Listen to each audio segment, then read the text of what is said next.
a analisar, por exemplo, a consciência humana, começamos a entrar num domínio interessante, porque, na verdade, não há evidência de que a consciência está limitada ao cérebro, que a consciência é uma secreção cerebral. Pelo contrário, há muita coisa que sugere que não é. Vítor, foi o universo que me trouxe isto e fui simplesmente eu que tomei uma má decisão. Como é que ajuda a pessoa a fazer o diagnóstico diferencial? Portanto, as fotografias que eu tirei mostravam a borboleta com uma sequência de cores. Aquelas eram as cores favoritas da mãe desta mulher. E quando ela morreu, ela fez questão de vestir a mãe com o vestido favorito. E o vestido favorito tinha rigorosamente a sequência de cores daquela borboleta. Sejam bem-vindos ao podcast Loucura Partilhada, um podcast saudável para pessoas que não se recomendam. Eu sou Inês Costa Maia e estou aqui com o João Prestrelo e com a Maria Garcês para falarmos com o nosso convidado, o Vítor Rodrigues, hoje, que é psicólogo, doutorado em Psicologia, autor de livros e um interessado pela Psicologia da consciência, e é destes temas e outros que vão surgir que vamos falar hoje. Vítor, muito obrigada por ter aceito o nosso convite. O maior gosto. E diga-me, nós estamos desejosos de saber, o que é que o trouxe a este caminho? Foi curiosidade, experiência? Ora bem, foi um misto de muitas coisas. Eu interesso-me por temas como o desenvolvimento humano, a humanidade, etc., desde criança mesmo. Acontece que, com 16 anos, conheci um homem, por acaso era advogado e é uma fera dos tribunais, mas era também uma espécie de enciclopédia do esoterismo com pernas.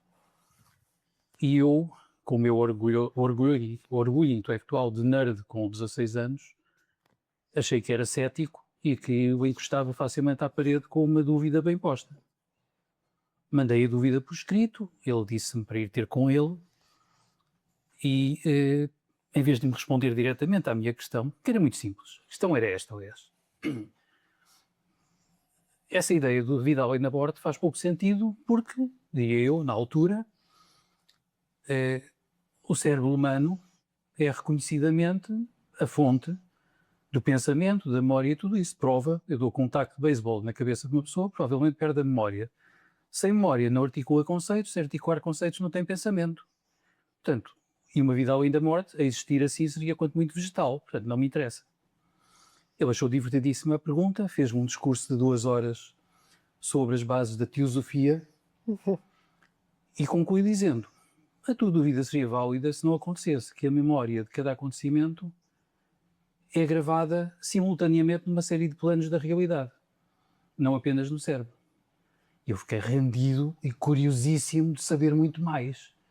Depois, durante anos, todas as semanas tinha um encontro com esse senhor que me passava pilhas de livros para ler e eu inventava as dúvidas mais malucas que conseguisse inventar para ele esclarecer. E depois comecei a ter experiências malucas. E depois, pronto, fui-me interessando simultaneamente pela investigação, para a psicologia, propriamente dita, e pelo esoterismo. Portanto, quando fiz o curso de psicologia, sentia-me a passar de 1000 rotações por minuto para 45. A própria epistemologia daquilo deixava-me um bocado frustrado às vezes. Se tivesse de explicar o seu trabalho a um psiquiatra cético, sem usar as palavras energia ou campo, por onde é que começaria? Ora bem, há várias coisas que eu gosto de fazer quando converso com um psiquiatra cético. Uma delas é fazer notar que a espécie humana difere das espécies animais em geral numa coisa em particular, que é a única em que é muito superior. Há sempre um bicho que salta mais que nós, corre melhor, nada melhor, voa melhor, cava melhor os buracos, etc. Mas, em termos de aprendizagem, de consciência e de mente, nós somos superiores a qualquer espécie conhecida de muito longe. E isso é software. E sendo software e estando ligado à memória e tudo o resto, é aquilo em que a medicação, os eletrochoques, etc., não consegue mexer. E, portanto, isso abre um leque específico da espécie humana.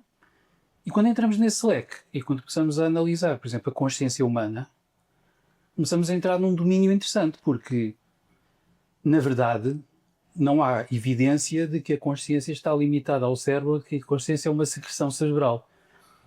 Pelo contrário, há muita coisa que sugere que não é, que é uma coisa extracerebral. E essa parte interessa-me muitíssimo.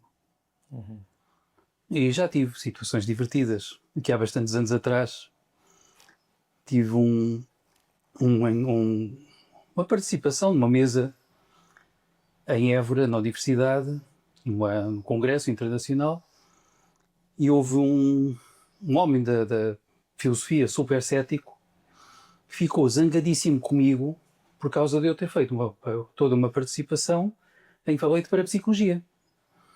E no fim, ele cometeu uma imprudência, que foi dizer-me que o que eu tinha dito era inaceitável porque não era científico. Ou seja, por lhe perguntar, então, mas se não é científico, depende da ciência que estamos a falar. Aquilo que eu disse, se formos pelos critérios positivistas clássicos e pela escola de Viena, faz todo o sentido, preenche muito critério de verificabilidade. Se formos para o critério popperiano da falsibilidade, também os investigadores em geral procuram desenvolver projetos de investigação que são falseáveis, na verdade. Por outro lado, também lhe disse, os níveis de significância estatística, que geralmente são aceites e considerados mais interessantes em parapsicologia, vão por vezes muito para lá dos níveis que são aceitos em biologia ou em física. Para um investigador verdadeiro em parapsicologia, apenas 0,05 não vale grande coisa. Eles gostam é quando a probabilidade daquilo ser por acaso é 1 em 10.000, 1 em 100.000, etc. E o que é que diria uma pessoa que quer saber? O que é que realmente faz um parapsicólogo sem que esta pessoa associasse isso? Porque às vezes nós ouvimos as pessoas a perguntar se a associar aqui a fantasmas, a copos que se mexem e dão respostas. O que é que explicaria? Ora bem, mas já temos que perceber uma coisa. A parapsicologia ganhou o nome e prestígio por ser seriamente feita, por ser feita por bons investigadores, o que deu aso a haver muito charlatão a querer aproveitar o nome. Sim. É parecido com aquelas pessoas que chamam quântico a tudo. Certo. E quando um físico a sério resolve falar e a chamar quântico a coisas falar parvas, claro que o físico ri-se, não é? Tipo, meus, vocês não fazem a menor ideia do que estão a dizer. Portanto, normalmente os parapsicólogos a sério vêm de ramos de ciência mais ou menos elaborada e interessam-se, de certo modo, depois por fenómenos paranormais. Portanto, muita gente que eu conheci, e felizmente tive a satisfação de conhecer uns quantos nomes, são gente que vem da física, da química, da biologia, alguns da psicologia, etc. E muitos dos grandes nomes têm, no mínimo, um doutoramento em alguma coisa. Então há muitas pessoas que confundem parapsicologia com crença, com afirmações mais ou menos gratuitas, etc. E aí, pronto, eu próprio acredito em coisas muito amalucadas, se calhar, vem mais da minha experiência pessoal, do meu percurso. Mas Desculpa, eu aí também gosto muito de epistemologia da ciência. tenho que perguntar qual é a coisa mais, desculpa lá, mas tenho mesmo que perguntar qual é a coisa mais amalucada em que acredita? Eu acho que essa é uma boa pergunta. Agora estamos aqui. A coisa mais amalucada em que eu acredito. Ok, falemos no campo dito dos fantasmas, das entidades, da ideia de Parece-nos bem, seres parece-nos bem. não presentes já num está cheia de corpo físico. Exato. Seres não presentes num corpo físico e que andem por aí. Pois eu acredito que há uma data de níveis e de qualidades de seres desses e que alguns são incomensuravelmente mais evoluídos do que nós. E têm um nível de consciência completamente diferente. Ou seja, navegam em horizontes mais ou menos cósmicos e se calhar comunicam a nível interestelar alegremente. Portanto, e penso que neste planeta haverá uma espécie de hierarquia de seres desses também. Ligada, por sua vez, a uma dimensão mais cósmica. E seres para os quais será normalíssimo pensar em civilizações de outros planetas, de outras galáxias, etc. Isso para eles será banal. E é possível nós reconhecermos esses seres de alguma forma? Aí entramos num campo estranho, que é o campo das tradições espirituais, não é? E o que é que acontece? Normalmente, seres desses não têm aquilo a que nós chamamos um ego pessoal. Uhum. Portanto, estão um pouco para lá disso. E o comum dos mortais humanos não irão reconhecê-los porque estão habituados a ter ego pessoal e a ressoar com ego. E a tomar, por exemplo, uma aparência exterior, como uma pessoa ter um corpo físico e falar, ou ser capaz de refletir, como indicativo de que gastam do mesmo. Quando há seres desses que eu penso que por trás da aparência humana são bem outra coisa. E, portanto, a experiência que é central na vida deles não pertence ao chamado mundanismo. Não estão interessados nem em ser conhecidos, nem em ser famosos, nem em ter dinheiro, Nem ter Instagram. nem ter Instagram. Não estão interessados em absolutamente nada disso. E há quem afirme que os seres mais importantes para nós nunca dão a cara. Existem noutros níveis. E aqui também temos que fazer uma diferença entre acreditar ou ter um conhecimento um bocadinho mais direto.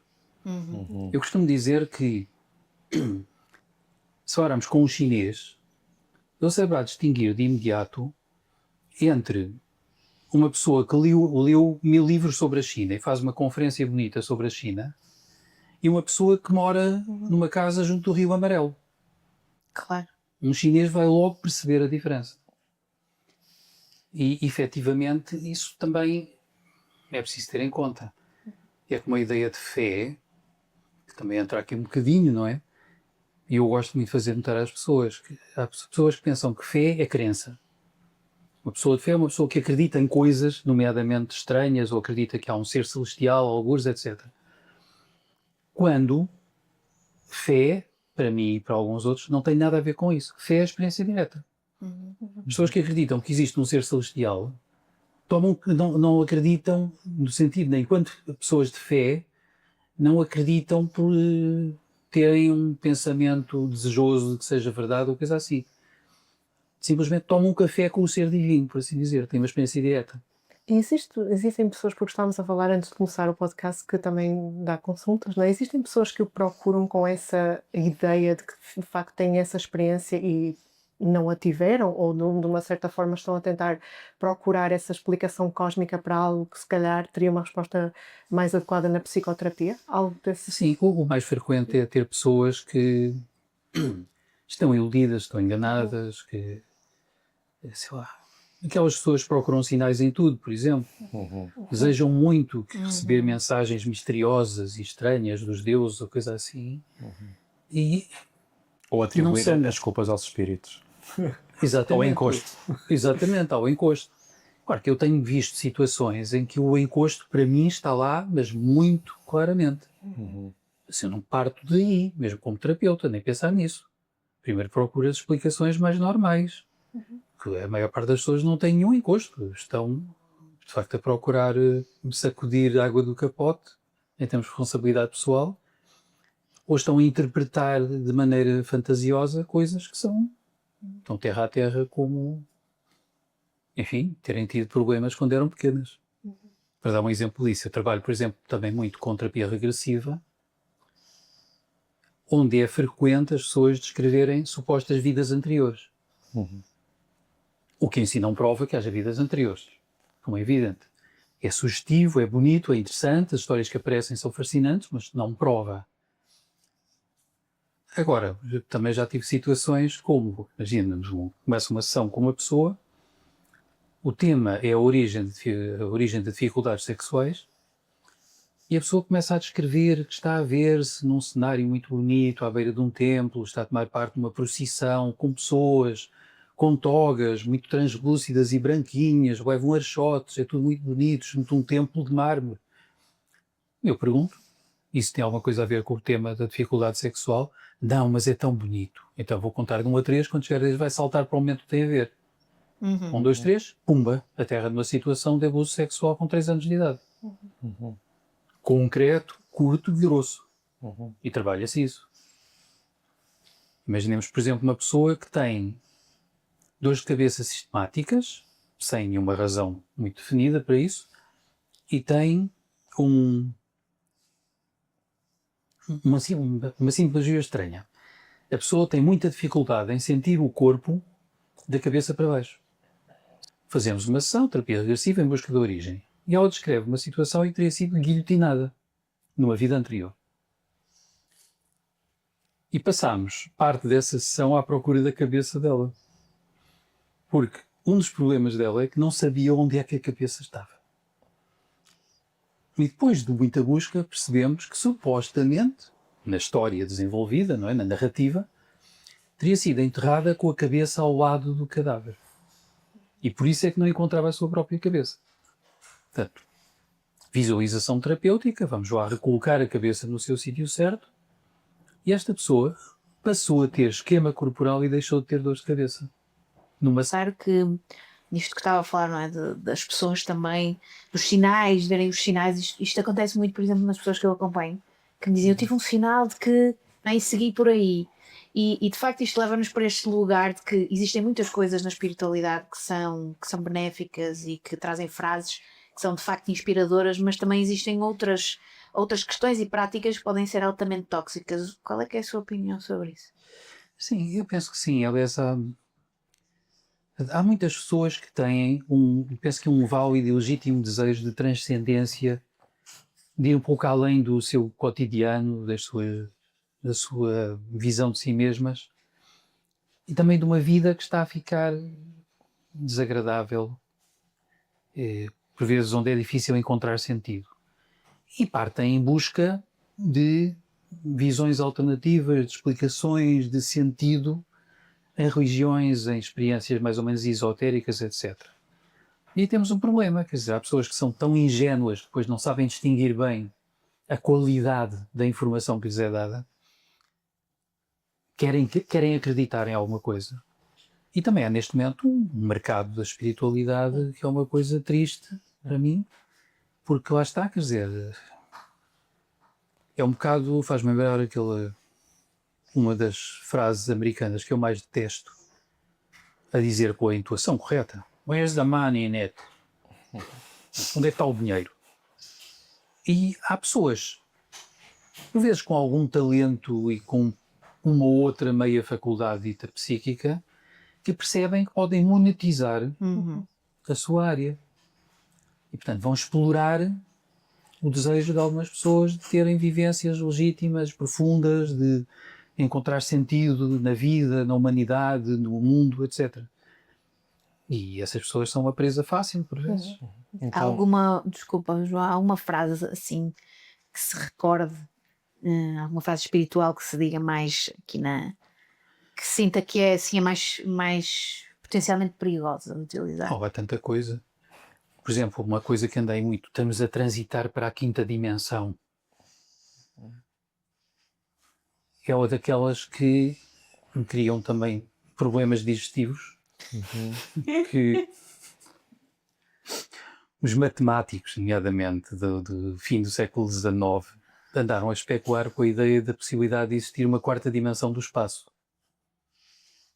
E tentaram perceber como é que seria a vivência e a percepção de um ser que percepcionasse uma 4ª dimensão do espaço.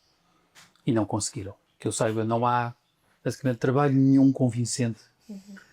Como eu não tomo os meus neuroléticos, eu teria tendência para afirmar que quem tem a experiência da 4ª dimensão terá a possibilidade de, em certos momentos, conseguir percepcionar ao mesmo tempo, sobrepostos no mesmo espaço, uma série de sólidos ou de objetos, distinguindo-os plenamente uns dos outros, apesar de estarem superpostos no mesmo espaço, aparentemente tridimensional.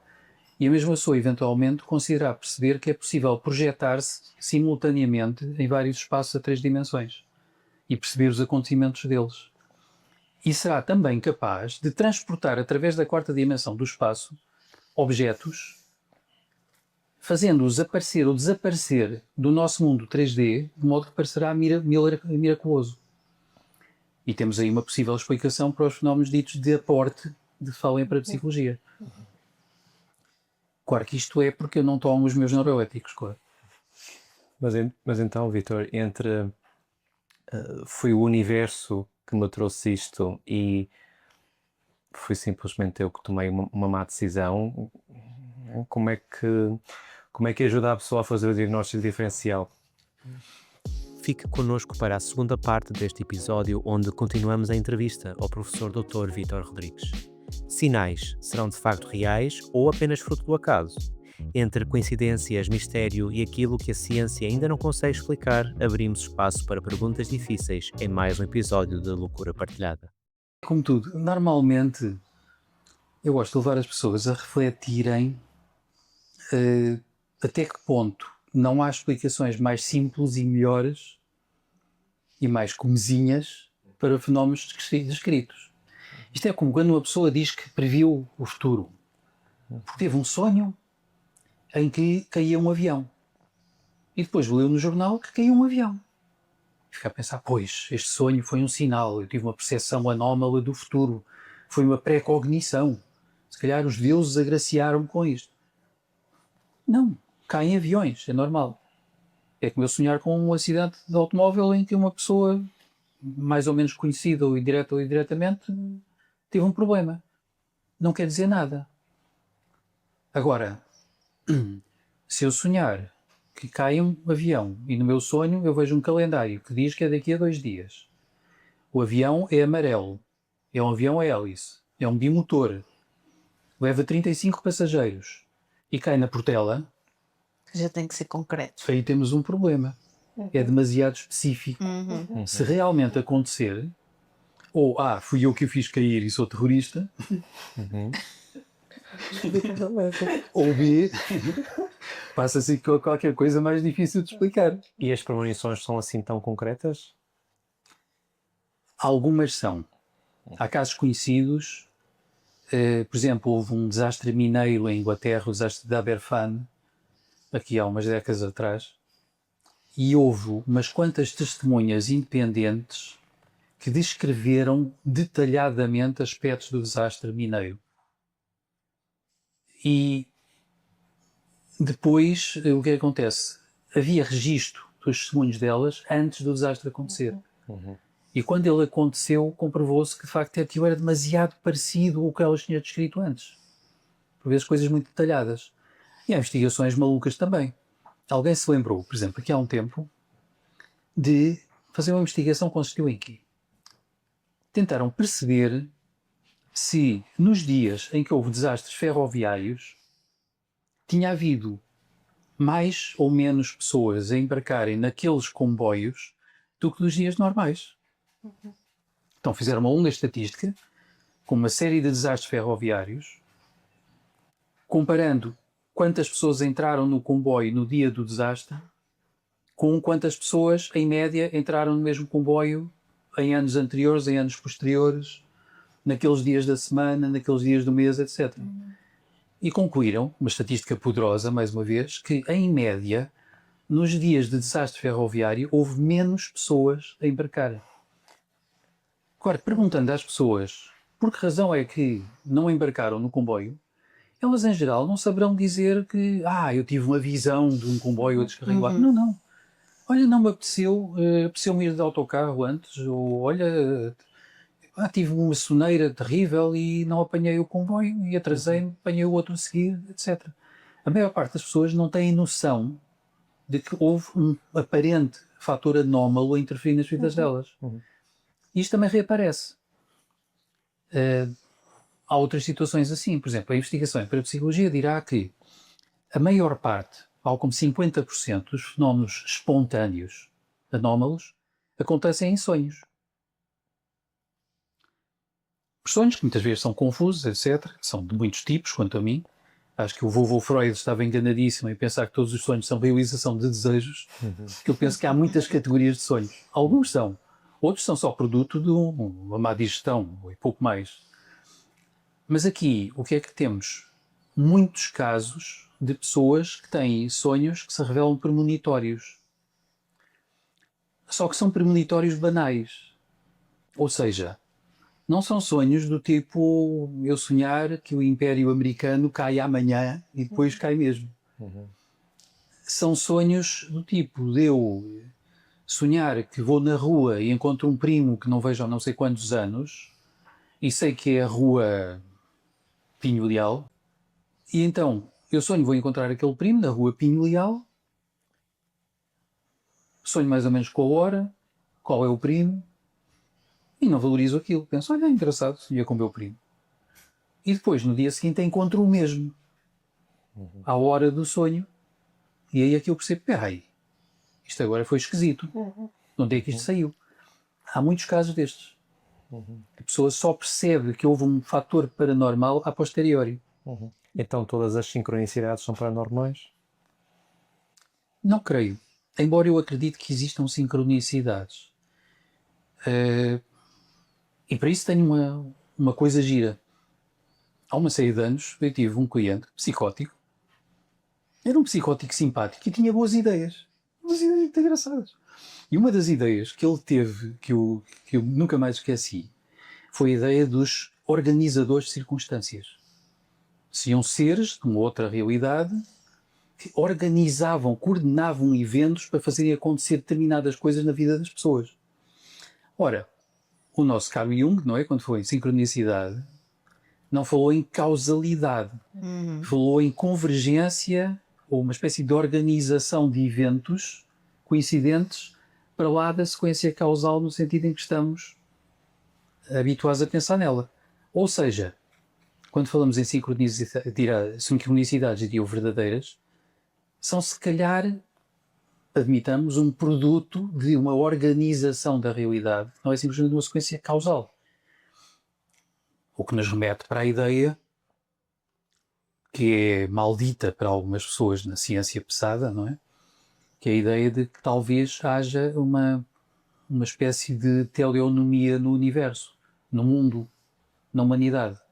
A ideia é que talvez haja algo que coordena acontecimentos e que os encaminha com uma finalidade. Como se a nossa realidade fosse orientada e fluísse em direções que nos ultrapassam completamente. Portanto, deixem-me dar um exemplo. Os tais eventos que eu próprio gosto de atribuir significado. Aqui há uns anos atrás fui levar uma familiar minha a uma consulta de oftalmologia, que era muito importante, tendo ela também as suas crenças e sabendo que o pai é relativamente amalucado. E ela ia muito ansiosa, porque obviamente com uma espécie de glaucoma precoce, estava com medo do que é que poderia estar ali a passar-se, com receio de vir a cegar ou algo assim. Então, íamos de carro e na última curva, para chegarmos à clínica onde ela ia, houve uma águia enorme que deu umas voltas no ar, viu-se claramente por cima, mergulhou direito ao carro, deu, penso que 2 ou 3 voltas a voar a baixíssima altitude por cima do carro e foi-se embora. E eu fiz-lhe notar, tu viste bem isto? Ela, vi sim, isto de facto é curioso. Pode ser tranquilizante, não? Porquê? Por causa da simbologia da águia. A águia é um símbolo do espírito, eventualmente da intervenção dos deuses. Podíamos ir às águias de Júpiter, não sei quantas histórias dessas. Portanto, agora, uma pessoa pode pensar, foi uma coincidência. Mas ao mesmo tempo, o que é que faz com que uma águia de grande porte mergulhe direito para um carro em particular, deu umas voltinhas a baixa altitude em cima do carro? Eu não tinha uma ratazana em cima do carro, não tinha alimento para águias, nem nada assim. Portanto, a pessoa fica na dúvida. Acha que está mais, como é que eu ia dizer, consciente ou vigilante destas sincronicidades, ou pelo facto de trabalhar nesta área se tornou um canal ou alguém com quem os seres das outras dimensões sabem que podem comunicar? Hum, eu não gosto de pensar que tenho algo de muito especial para seres de outras dimensões. Penso que é verdade, ou que poderá ser verdade, que há seres de outras dimensões que procuram humanos que possam, enfim, ser úteis, colaborar um pouco. No entanto, eu gosto, muitas vezes gosto também de ser surpreendido por eventos e por coisas sem estar um bocado a especular. Quer dizer, procuro estar atento, claro. E há alturas em que sou mais ou menos forçado a reparar nas coisas. Um exemplo, já agora pela piada. Aqui eu tenho uma afinidade grande com a Roménia. Vou lá muitas vezes, talvez para a semana vou lá outra vez. Tenho formandos na Roménia, dou cursos na Roménia, etc. E aqui há uns anos, no verão, estava em Timișoara,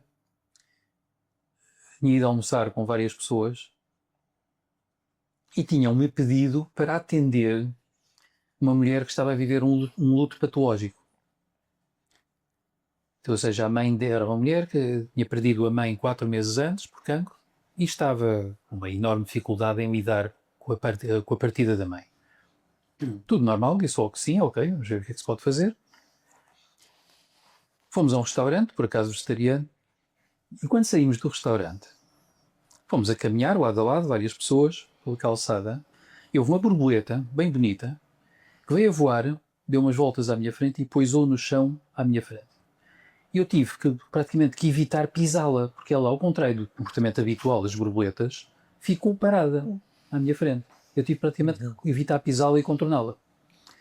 Saiu a voar outra vez, não liguei muito àquilo, deu mais umas voltas e voltou a pousar no chão especificamente à minha frente. Outra vez a mesma borboleta. Aí já as pessoas estavam a começar a reparar, também as outras que iam comigo, tipo, o que é isto?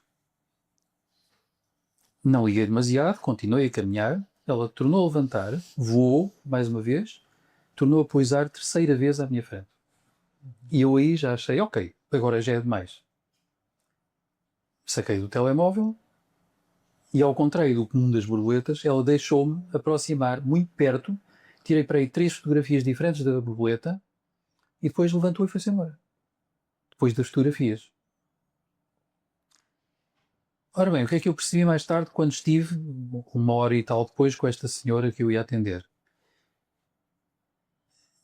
A última viagem que ela tinha feito com a mãe, tinham estado na Tailândia numa quinta de borboletas. O quarto onde a mãe faleceu tinha um quadro com borboletas à entrada. Mas havia outro detalhe. Portanto, as fotografias que eu tirei mostravam a borboleta com uma sequência de cores. Aquelas eram as cores favoritas da mãe desta mulher.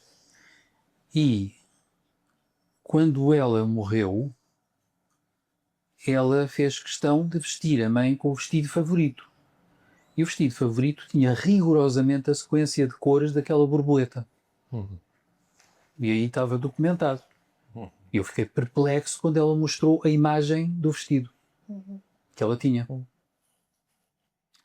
É um tipo de coisa que é uma sequência de acontecimentos um bocado estranha e improvável. Porque, como digo, as borboletas não se comportam assim. Qual é a sua explicação?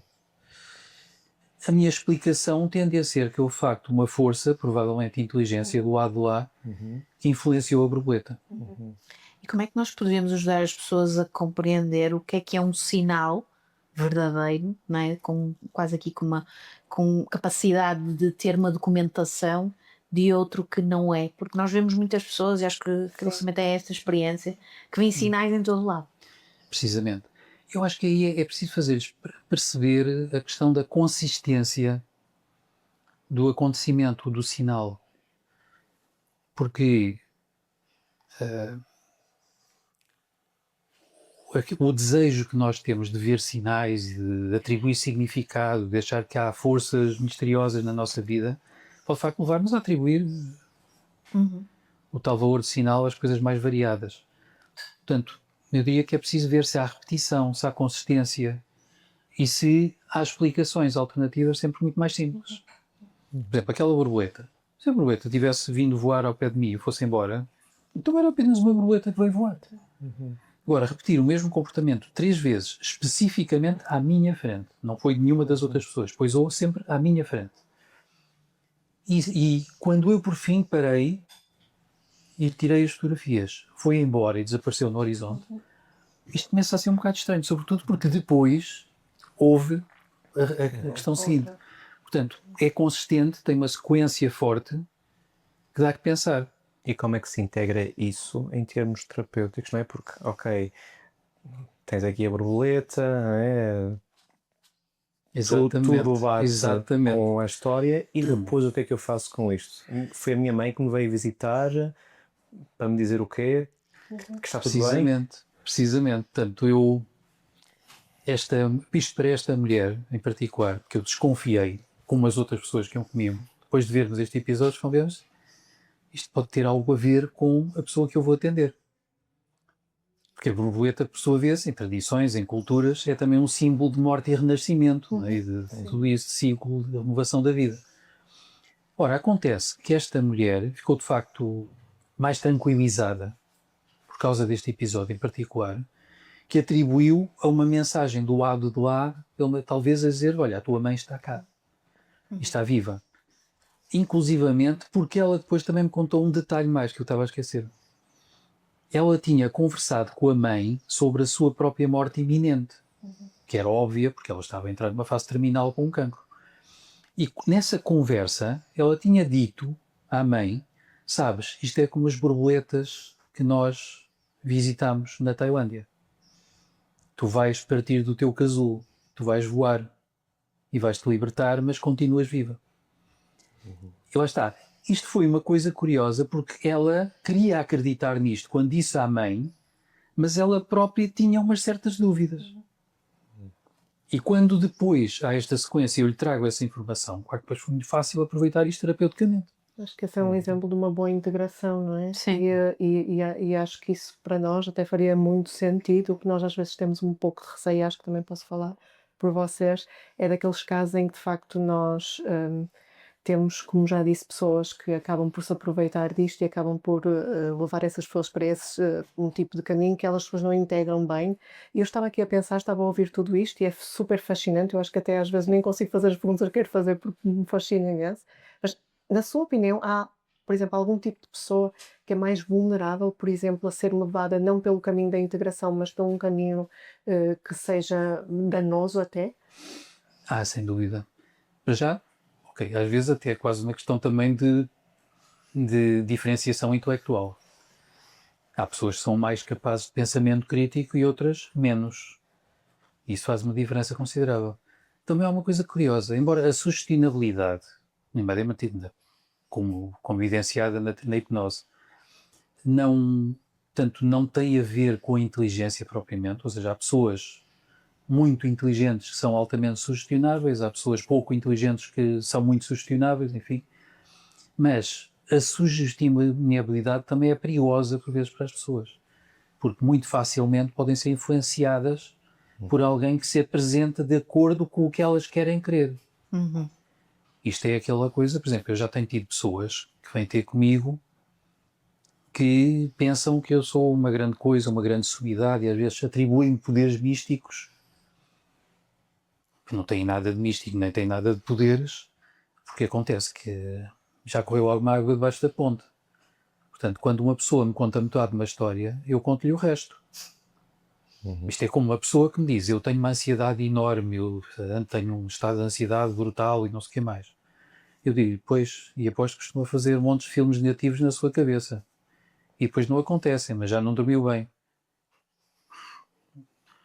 Eu, de facto, podia meter uma esmeralda colada na testa, usar um turbante e dizer, Como é que sabe? eu estou a ver que você adivinhou, faz não é? filmes.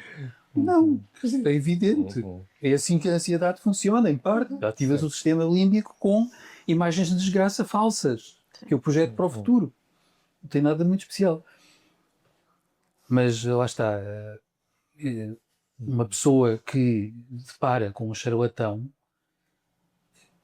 por vezes depara com alguém que é muito observador, é muito hábil, começa a perceber rapidamente os tiques da pessoa, o que ela receia, o que ela deseja, etc. E fabrica histórias em torno daquilo. E há charlatões que são muito bons a ler sinais não verbais, a ler expressões, e vão quase tateando para ver em que direção é que vão inventar uma boa história. O que é muito perigoso para as pessoas, de facto. Mas acredita que existem pessoas que têm dons verdadeiros? Não tenho a menor dúvida. Uma vez, para dar um exemplo, uma vez eu conheci um bruxo, daqueles bruxos que ganham muito dinheiro como supostos bruxos. Ou de impostos, muito provavelmente livre de impostos. Talvez ele não aceitava clientes por publicidade.